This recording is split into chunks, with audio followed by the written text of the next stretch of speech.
ପ୍ରକୃତରେ ଧାର୍ମିକତା ଉପାସନା କେଉଁ ସ୍ଥାନରେ ହୁଏ ସେ ବିଷୟରେ ଆମେ ଆଜି ଆଲୋଚନା କରିବା। ଖ୍ରୀଷ୍ଟରେ ପ୍ରିୟ ଭାଇ ଏବଂ ଭଉଣୀମାନେ, ଆଜି ଆମେ ଦେଖୁ ଜଗତ ମଧ୍ୟରେ ଅନେକ ଲୋକ କହନ୍ତି ଆଉ ଅନେକଙ୍କ ଜୀବନରେ ଗୋଟେ ପ୍ରଶ୍ନ ରହିଥାଏ, ଧାର୍ମିକ ଉପାସନା କେଉଁ ସ୍ଥାନରେ ହୁଏ। କିନ୍ତୁ ଆମେ ଗୋଟେ ଦେଖୁ ଯୋହନ ଲିଖିତ ସୁସମାଚାର ତାର 4 ଅଧ୍ୟାୟ, এই ସ୍ଥାନରେ ଦେଖୁ ଗୋଟେ ସମ୍ମିଳନୀ ସ୍ତ୍ରୀକୁ ଯୀଶୁ କଥୋପକଥନ କରି ଆଲୋଚନା କଲା ବେଳକୁ ଗୋଟେ ସମ୍ମିଳନୀ ସ୍ତ୍ରୀ କହୁଛି ଯୀଶୁଙ୍କୁ। ଏ ସ୍ଥାନରେ ଲେଖା ଅଛି ଯୋହନ ତାର 4 ଅଧ୍ୟାୟ 20 ପଦରୁ ଯଦି ଆମେ 23 ପଦ ପଢ଼ିବା ତେବେ ଆମେ ଜାଣିପାରିବା। ଏ ସ୍ଥାନରେ ଏ ପ୍ରକାର ଲେଖା ଅଛି, ଆମମାନଙ୍କ ପିତୃପୁରୁଷମାନେ ଏହି ପର୍ବତରେ ଉପାସନା କଲେ, ଆଉ ଆପଣମାନେ କହୁଅଛନ୍ତି ଯେଉଁ ସ୍ଥାନରେ ଉପାସନା କରିବା ଉଚିତ ତାହା ଜେରୁସାଲେମରେ ଅଛି। ଯୀଶୁ ତାହାଙ୍କୁ କହିଲେ, ଆଗ ନାରୀ, ମୋ କଥା ବିଶ୍ୱାସ କର, ଯେଉଁ ସମୟରେ ତୁମ୍ଭେମାନେ ଏହି ପର୍ବତରେ କିମ୍ବା ଜେରୁସାଲେମରେ ପିତାଙ୍କର ଉପାସନା କରିବ ନାହିଁ, ଏପରି ସମୟ ଆସୁଅଛି, ଯାହା ତୁମେମାନେ ଜାଣ ନାହିଁ ତାହା ଉପାସନା କରୁଥାଅ, ଯାହାକୁ ଆମେମାନେ ଜାଣୁ ତାହାକୁ ଉପାସନା କରୁଥାଉ, କାରଣ ପରିତ୍ରାଣ ଯହୂଦାମାନଙ୍କ ମଧ୍ୟରୁ ଆସେ। କିନ୍ତୁ ଯେଉଁ ସମୟରେ ସତ୍ୟ ଉପାସନାମାନେ ଆତ୍ମାରେ ଓ ସତ୍ୟରେ ପିତାଙ୍କର ଉପାସନା କରିବେ, ସେହିପରି ସମୟ ଆସୁଅଛି, ପୁଣି ବର୍ତ୍ତମାନ ସୁଦ୍ଧା ଉପସ୍ଥିତ, କାରଣ ପିତା ଏହି ପ୍ରକାର ଉପାସକ ଚାହାନ୍ତି। ଈଶ୍ୱର ଆତ୍ମା, ପୁଣି ଯେଉଁମାନେ ତାହାଙ୍କର ଉପାସନା କରନ୍ତି ଆତ୍ମାରେ ଓ ସତ୍ୟରେ ଉପାସନା କରିବା ସେମାନଙ୍କର ଉଚିତ। ପ୍ରିୟର ଭାଇ ଓ ଭଉଣୀମାନେ, ଆମେ ଦେଖୁ ଗୋଟେ ସମ୍ମିଳନୀ ସ୍ତ୍ରୀ କହୁଛନ୍ତି ଯୀଶୁଙ୍କୁ ଜେରୁସାଲେମରେ ଆଉ ସିୟୋନ ପର୍ବତରେ ସତ୍ୟ ଉପାସନା ହୁଏ। ଏହା ପୂର୍ବପୁରୁଷମାନେ କହିଥିଲେ ବୋଲି ଯୀଶୁକୁ କହୁଛନ୍ତି। କିନ୍ତୁ ଯୀଶୁ ସେ ସମ୍ମିଳନୀ ସ୍ତ୍ରୀକୁ କହୁଛନ୍ତି କି ସମୟ ଉପସ୍ଥିତ ହେଲାଣି, ତାହା ଜେରୁସାଲେମରେ କିମ୍ବା ଖୋଲା ମଞ୍ଚରେ ପାହାଡ଼ରେ ବା ପର୍ବତରେ ହେଇପାରିବ ନାହିଁ। କାରଣ ସତ୍ୟ ଉପାସନା କେଉଁ ସ୍ଥାନରେ ହୋଇଥାଏ?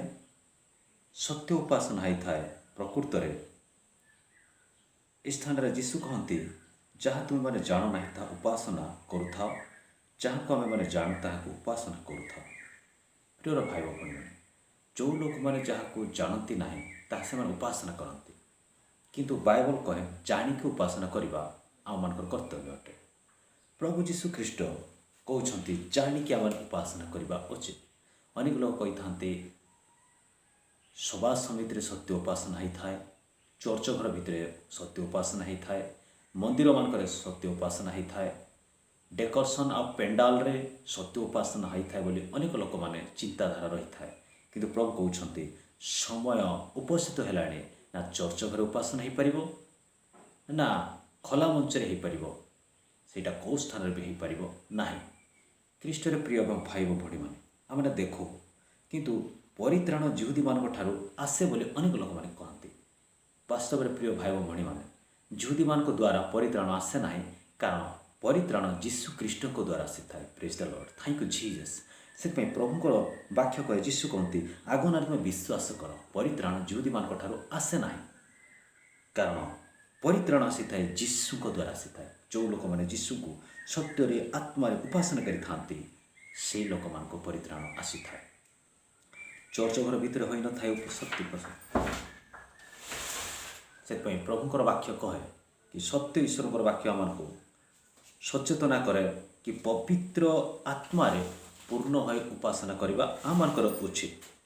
ସେଥିପାଇଁ ଏ ସ୍ଥାନରେ ଲେଖା ଅଛି 23 ପଦରେ, କିନ୍ତୁ ଯେଉଁ ସମୟରେ ସତ୍ୟ ଉପାସକମାନେ ଆତ୍ମାରେ ଓ ସତ୍ୟରେ ପିତାଙ୍କର ଉପାସନା କରିବେ, ସେପରି ସମୟ ଆସୁଅଛି, ପୁଣି ବର୍ତ୍ତମାନ ସୁଦ୍ଧା ଉପସ୍ଥିତ, କାରଣ ପିତା ଏହି ପ୍ରକାର ଉପାସକ ଚାହାନ୍ତି। ଈଶ୍ୱର ଆତ୍ମା, ପୁଣି ଯେଉଁମାନେ ତାହାଙ୍କର ଉପାସନା କରନ୍ତି ଆତ୍ମାରେ ଓ ସତ୍ୟରେ ଉପାସନା କରିବା ସେମାନଙ୍କର ଉଚିତ। ହାଲେଲୁୟା। ଏହି ସ୍ଥାନରେ ପ୍ରଭୁ ଯୀଶୁ ଖ୍ରୀଷ୍ଟ ଆମମାନଙ୍କୁ ପ୍ରାଞ୍ଜଳ ଭାବରେ କହନ୍ତି ସତ୍ୟ ଉପାସନା କେମିତି ହୋଇଥାଏ? ନିଜର ଆତ୍ମାରେ, ନିଜର ପରିବାରରେ ଏବଂ ନିଜର ବ୍ୟକ୍ତିଗତ ଭାବରେ ଧାର୍ମିକତା ଉପାସନା ହୋଇଥାଏ। ପ୍ରିୟର ଭାଇ ଓ ଭଉଣୀମାନେ, ଚର୍ଚ୍ଚ ଘର ଭିତରେ ସେଟା କେବଳ ସହଭାଗିତା ଉପାସନା ହୋଇଥାଏ, ସଭା ସମିତିରେ ସହଭାଗିତା ପ୍ରାର୍ଥନା ହୋଇଥାଏ, କିନ୍ତୁ ଧାର୍ମିକତା ପ୍ରାର୍ଥନା ନିଜ ଜୀବନରେ ଆଉ ନିଜ ପରିବାରରେ ହୋଇଥାଏ। ଯେଉଁ ଉପାସନା କି ଆମେ ଦେଖିବା, ଯଦି प्रभु यीशुख्रीष्टर स्वर्गारोहण पर तांकर शिष्य माने जो प्रचार करुथिले सेतिक बेले अनेक लोक मानकर जीवन रे अनेक आत्मारे से माने कौन होथिले कि सत्य उपासना करथिले।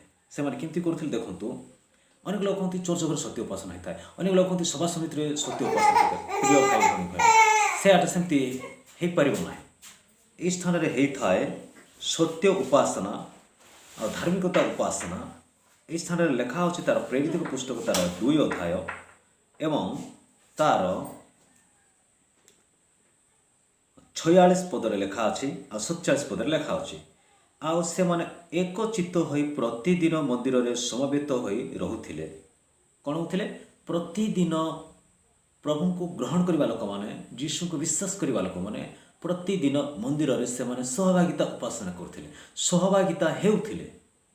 सेटा मंदिर रे बा चर्च रे के सभा समिति रे या एक संगति उपासना ही थाए, जोटा कि सहभागिता उपासना ही थाए। प्रियर भाई भौणी माने आम देखो चर्च घर भितर आओ पेंडाल रे सभा समिति रे यह एक सहभागिता उपासना अटे, किंतु प्रकृत रे धार्मिकता उपासना इस तरह लिखा अछि कौन कि से माने कौन होथिले एकचित्त होई प्रतिदिन मंदिर रे कौन होथिले समवेत होथिले, माने सहभागिता होथिले ओ घरे घरे रोटी भांगी आनंद रे ओ सरल हृदय रे भजन पान करी ईश्वर प्रशंसा करथिले। आमे जानि पारो ए जो प्रेरित पुस्तक तार 2 अध्याय तार 46 पदरे चर्च घर भितर सभा पेंडाल रे या एक सहभागिता उपासना होता है, किंतु वाक्य कहे प्रकृत रे धार्मिकता उपासना आम घरे होता है, आम जीवन रे होता है, आमकर हृदय रे होता है।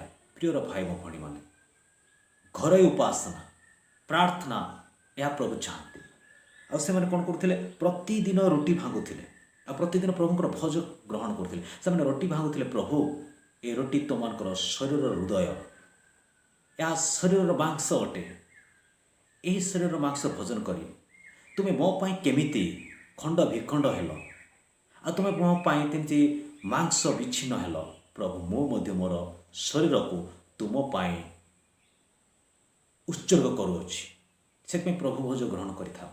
आ लिखा होछि प्रभु इस रोटी तुमर शरीर मांस अटे, द्राक्षारस यह एक प्रभु तुमर रुधिर रक्त अटे, यह रक्त मु पान करुछि, तुमर द्राक्षारस प्रभु तुमरी रक्त अटे, यह मु पान करबा द्वारा मो जीवन को तुम पाई समर्पण करुछि, मु भी तुम पाई मरिबा को प्रस्तुत अछि प्रभु। यह कही से कौन करुथिले सत्य उपासना धार्मिकता उपासना करे करिथान्ते। प्रिय भाई भौणी माने आमने आज ठार आमने निष्पत्ति नेबा आवश्यक।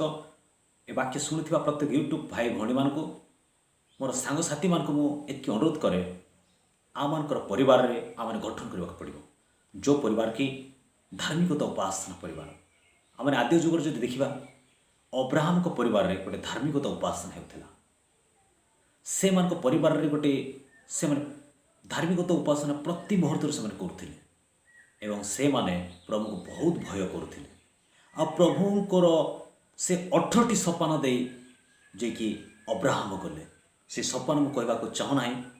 आगामी वीडियो रे आमने आलोचना करबा आद्य जुगरे जो समय के अब्राहम परिवार रे थिला गोटे धार्मिकता उपासना।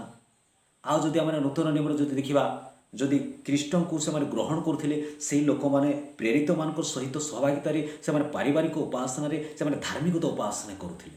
प्रियर भाई भौणी माने एमतीका समय जो कि सम्मेलनीय स्त्री को प्रभु यीशु ख्रीष्ट जोहन लिखित सुसमाचार कही कि चर्च घर भितर हम उपासना ना पेंडाल रे हे पारिबो नाही। जो स्थान में प्रकृति में वर्तमान या कटकणा आम देखू कोरोना भाइरस द्वारा ओमिक्रॉन भाइरस द्वारा अनेक लोक माने ना चर्च घर करें ना सभा समिति करें, सबु जगार कटकणा आ सबु जगार विभिन्न प्रकार मुहूर्त आतंक देखा देउछि कि प्रभुकर उपासना ना चर्च घर हो पारिबो ना सभा पेंडाल रे हो पारिबो। समय थिला अनेक लोक माने मंच करुथिले, अनेक लोक माने सेवा पेंडाल करुथिले, अनेक लोक माने डेकोरेशन करुथिले, अनेक लोक माने टेंट भिडिकी खोला मंच से प्रभुकर प्रचार करुथिले।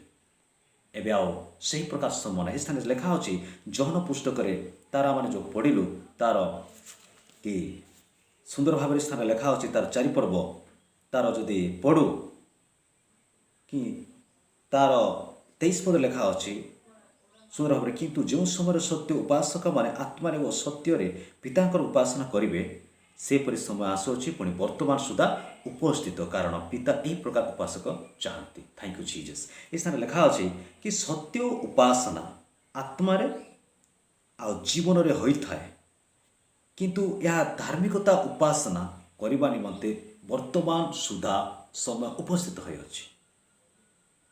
आ निजर पारिवारिक उपासना निजर आत्मिकता उपासना वर्तमान सुधा उपस्थित हो देखो चर्च घर उपासना हो पारना सभा समिति हो पारना समय थिला अनेक जगह से प्रचार करुले प्रभुकर प्रिय दास एवं शुणवार आ प्रचार करिवार आ समय ना कि सुजोग मते मिलूना से आपण मैंने आपण परिवार को गठन करंतु प्रभुंकर उपासना करने निमंते प्रार्थना करने निमंते प्रिय भाई मो भणी मैंने आमर जो जीवन आमर जो परिवार धार्मिकता उपासना रे परिवार रे आम करूँ तेरे प्रिय भाई भणी मैंने सरकार बंद करंतु चर्च घर बंद कर पारती सभा पेंडाल सभा समिति को बंद कर पारती जोटा कि आम धार्मिकता उपासना आम परिवार रे हुए से ही परिवार उपासना धार्मिकतार उपासना हृदय आत्मार उपासना कहीं अटकई पारती ना से प्रभु जीशु ख्रीष्ट कहले यही प्रकार समय उपस्थित हो धार्मिकता उपासना और निज परिवार रे हुए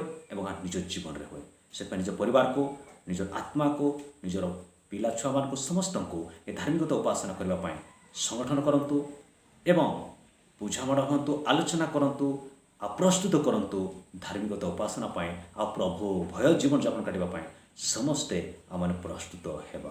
प्रियर भाई भणी मैंने किसी दुख करंतु ना आज गिरजाघर उपासना हो पारना बोली किसी दुख करंतु ना कि सभा समिति हो पारना बोली किसी भांगी पड़तु ना दुख करंतु ना प्रभु स्थान कहते धार्मिकता उपासना तो निज परिवार होता है एवं निज जीवन में होता है ये वाक्य आम सुंदर भाव बुझाए से आम समस्ते आनंदित आ हृदय कलुषित मनोर आम आत्मा भक्तिपूर्ण सहित प्रभुंर गौरव प्रशंसा करवा एवं प्रभुंर आगमन आम उठा जा पुणी देखा आगामी वीडियो रे आ नुआ नुआ वाक्य को नहीं आम शिखा आ प्रभुंक व्यवहार होगा।